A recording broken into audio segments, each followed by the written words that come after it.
din ang pag-aartista at pag-aaral.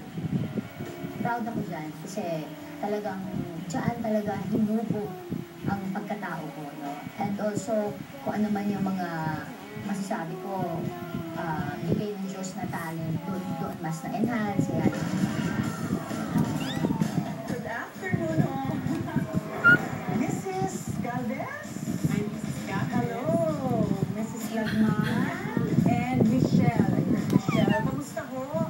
Kayo po ang teachers ni Gladys. Opo, yung elementary siya. Yung elementary, anong subject? Ay, sa akin sa library lesson, pagka grade 6 ka na kasi, mayroon yung library lesson. So, magaling siyang estudyante at mabilis pumili up. Actually, palagi ko siyang naisasama sa National Library para magkwento at magdrama. Ang paborito niya nga yung role ni Sisa. Kung ano yung pinoportray niya sa telebisyon na Taray Suplada, ganun ba? Ay hindi, kabaliktaran. Napakabait na bata ni Gladys.